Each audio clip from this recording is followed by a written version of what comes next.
We're going to do the experiment of heating curve. So let's check the material that we have of the heating curve. We have a glass beaker with the crushed ice. We have a tripod. We have a thermometer. We have a heat source. We have a wire goose. This one is a wire goose.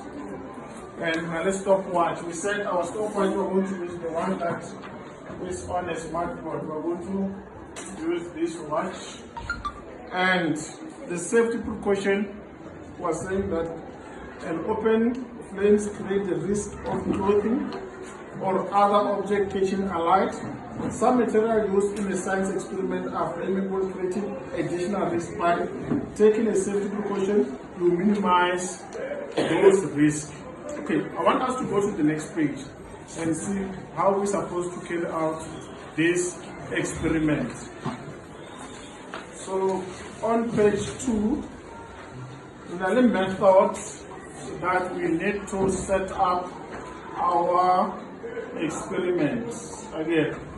So therefore, the first step says half fill a glass beaker with the crushed ice. We know very well that even if the glass beaker is full like this, once it melts, the glass won't be full again. So we just fill it, but we know that it's going to melt and be at a half. So now, measure the temperature with the thermometer and note it in a table. The table that we're referring to is this one.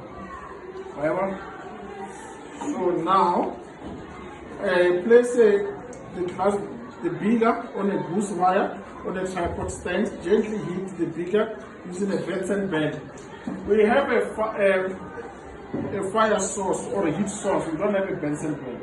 So I just want to switch it on with the lighter.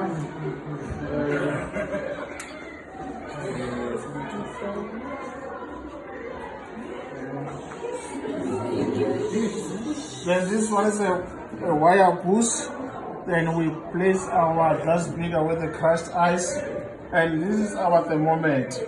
And over check up, our thermometer read up to -20, up to 100 degrees Celsius. So therefore, I'm going to place it inside. So we're going to use this.